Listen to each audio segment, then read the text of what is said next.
Welcome back, dear children. So today we are going to discuss about subject-verb agreement. So it's a very common topic. You all know about this. You might have learned in your previous grades, but still it's the basic rule that we have to keep in mind every time whenever we construct a sentence, whenever we communicate, that the verb and subject should agree each other. Okay, so now we will just have a look into what are these rules and what it talks about. Subject verb agreement. In a sentence, the verb must agree with the subject and number and person. This is called agreement of the subject and verb. That is, according to the person and according to the number, the subject and verb should agree each other. Person means the first person singular, the second person singular, third person singular, likewise, that is I, you, he, she, it, and the plural forms we, they, likewise. Okay, so the subject and verb must agree each other. That is the basic rule that we have to keep in mind, and that is what the rule says. So verbs agreeing with number and person. So how do they agree in number and person? First is that the subject and verb in a sentence must agree each other. They should agree each other. For example, if the subject, you can see the example, a cat sleeps on the porch. Here, cat is the subject. The verb or the action done is sleeps. Okay, as cat is singular, we use the singular form of the verb sleeps. Okay, sleep is the base form of the verb. For that, sleeps is the singular form. Then look into the other one. Cats sleep on the porch. So here cats, the subject is plural. So we use the plural form of the verb, that is sleep. Okay, so I hope you can find the difference in both the sentence. One, as the subject is singular, we took the singular verb. In the second sentence, as the subject is plural, we went for the plural form of the verb. Then they should agree with subject and person. So it's just how the verb should agree with the person. That is, person means, as I told, the pronouns that we use. For example, I always takes the verb am along with it. Okay, I am. Never use I is or I are because it's wrong. I is a special person, the first person, so I always takes am along with it. Then you, we, they go for the plural form of the verb. As they are plural, they will go for the plural form of the verb. That is are. Then you can see have, likewise. In case of I also, I takes am in case of the basic auxiliary like is. Other than is or are, I takes am. But in case of has or have and was and were, I goes with the plural form always. Okay, so I have and I was. There it takes the singular form of the verb. So I is a very special case. You have to be very careful whenever you deal with I. Then the third person singular, that is he, she, it. They always go for the singular form of the verb. So here I have just used is along with them. Next, singular subjects joined using and. This is something that we always come across. Okay, whenever we use and to join two singular subjects, so how it changes. Okay, two changes are there that we have to keep in our mind. One is, if two singular subjects are joined with and, a plural verb is used. There, the subjects are plural in form, that is, both the individuals or both the things which we mentioned, the subjects we mentioned, has got importance. They are considered individually. So, two subjects are joined together. So, it is plural in form. Look into the examples. Alok and Ajay are friends. Alok is a person and Ajay is another person. So together they are joined using and. So they makes the subject into plural form. So the plural form of the verb are is used. Then she and I were hungry. Yes, she and I both are hungry in other way. Okay, so she is one person, I is another person, joined together with and, so makes a plural subject, so the verb should also be plural. Then the next case is like if the two subjects in the sentence refer to the same person or thing, then a singular verb is used. That is, even though two subjects we can see, but they meant or they mean only one thing. That is, individual means they together makes one subject a singular form, then we should go for the singular verb as such. For example, fish and chips is my favorite dinner. Bread and butter is my favorite food. So there we can see, even though fish is there and chips is there, together we consider it as a meal or a particular dish, food item. Okay, so that is why it is the name, or it's a combination, or it's a combo that makes one single dish or one singular subject. That is why we go for the singular form of verb there.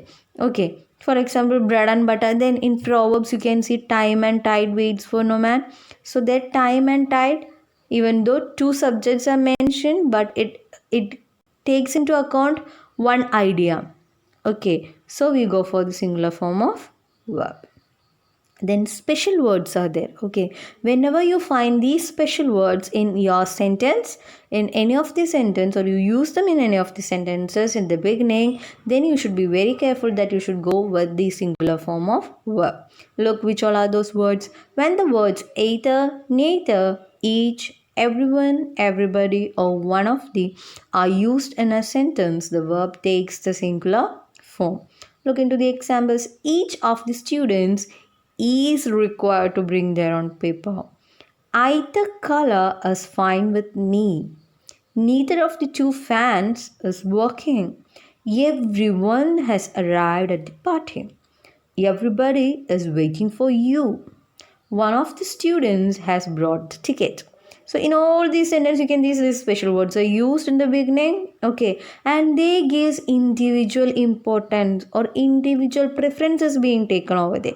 That is why we always go for the singular form of verb along with these words. Okay, each of the students means the one and the other has to bring the paper, or they brought the paper. Okay, so individual care is given there. That is why singular form of verb is taken. Then either color means anyone. That is what it means. The usage means any one of the color is okay. Neither of the two fans, that means no fan is working. That is, one is not working, the other is also not working. Okay, so that idea is convenient. So you have to read the sentence, then you have to go and choose the right form of the verb. So with these special words, whenever you find them in a sentence, you should be pretty sure that it should be the singular form of verb that follows them. Either or, neither nor. So it's a very common usage, right? So in this kind also you have to keep in your mind that the verb agrees with the subject close to the verb. Okay, that is, if either or and neither nor, we use two subjects along with this usage, isn't it? Either me or him, either he or me. So likewise we use, so two subjects will be there. So it can be like both the subjects are singular, both the subjects are plural, or one is singular and the other is plural. So in such cases, what you have to give much importance is that the subject that comes near to the verb. Okay, so if the subject near to the verb's position is singular, then you should go for singular form of the verb. And if it's the other way, that the subject that comes near to the verb is plural in form, then you should go for the plural form of the verb. Just look at the example, then it will be clear to you. Either my mother or my sisters are choosing my shirt. The same way you just see the second one. Neither my sisters or my mother is ready for the party. So here we can see in the first sentence, mother, sisters. Mother is singular, sisters is plural. So sisters came close to the verb form. So we went for the plural form are. The second sentence, sisters came in the first position. Mother is in the second position, that is a position which is close to the place of the verb. So as mother is singular, we opt for the singular form of verb. So in a sentence, when two subjects are joined with either or neither nor, the verb agrees with the subject closest to it. Okay, I hope it is clear to you. Then collective nouns. collective nouns, we all know that it indicates or it's the name given to a particular group, isn't it? The whole group is being identified using the collective noun or the name given to that group. For example, flock of sheep. Flock of sheep means a group of sheep, or the big group of sheep is called with the or is addressed using the noun called flock, which is a collective noun. Okay, so every time we use a collective noun, we choose the singular form of the verb. But in certain cases, we have to check and we have to be very clear about the meaning of the collective noun used. That is, at times it will be addressing the whole group as one, or at times it will be like it gives importance for each members. Okay, so it takes a plural form out there. So don't rush out thinking that the collective noun is used so it will be singular. You have to be very aware. You have to read the question carefully, understand the content, understand the meaning in which the word is used. Then you should opt the right form of the verb. Look at the example. The group sings really well. So here you can see that the word group identifies the whole group, okay, as singular concern it is used. That is, the word addresses the whole as one.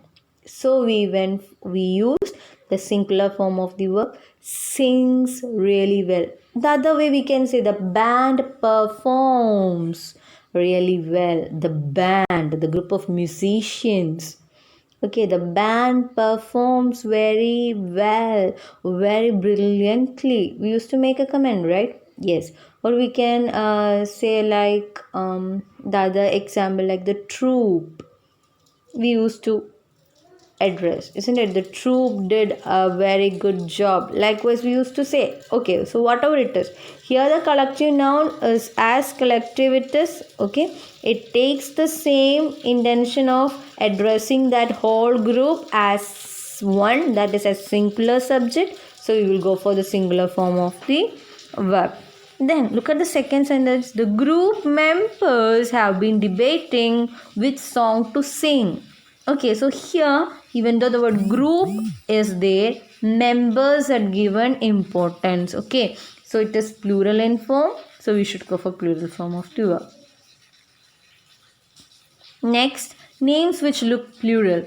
So it's like we come across certain nouns which ends with an s and we find it like or we feel like it is a plural one, but not actually. So in such cases, the words that appears to be plural but is not in plural, in such cases you have to go for the singular form of verb. Okay, the name of a book, country or organization may look like it is plural. However, as the name indicates a single thing, the singular verb form is used. For example, look at this. The United States of America is a country I want to visit. Here you can see the United States of America. States, you will feel like as it is common, we know it indicates one particular group or one particular country. So we won't go wrong with that. But still there would be a confusion. Like states, the word is used, it is plural in form. So we should go for a plural form of verb. But it's not actually. Okay, The Three Musketeers is a classic.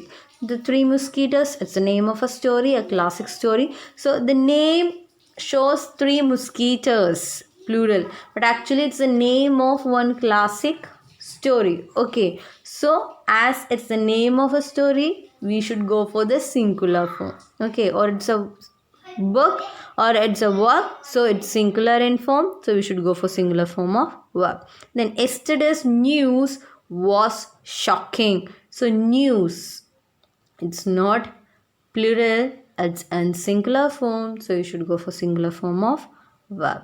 Okay, so that is what. Then examples, other examples are like physics, mathematics, Maldives. So all these words ends with an s or es, which makes a confusion in the student thinking that it is plural in form. You should go for the plural verb, but actually it's wrong. They all are singular subjects, so we should go for singular form of verb. Nouns in plural form. Okay, that is they are already in plural form and in meaning, then they takes a plural form of verb. For example, the pants are expensive, the pliers need lubrication, the scissors I bought yesterday are very sharp. Okay, so this means the subjects like pants, pliers, scissors, they are plural in form, and they should go along with the plural form of the verb. That is, we should opt the plural form of verb for them as well. Okay, so this thing you have to keep in your mind whenever you come across these words. Think that you should go for the plural verb. Again, like pair of trousers or the trousers, likewise the words or the tongs. So the words that use these kind of words which are already in plural in form and in meaning, we should go for the plural verb as it. So I hope the subject verb agreement, the rules which I discussed over here are clear for you. Go for the read that, go through it again and again, be thorough with this, okay, and work out a few examples. So thank you so much.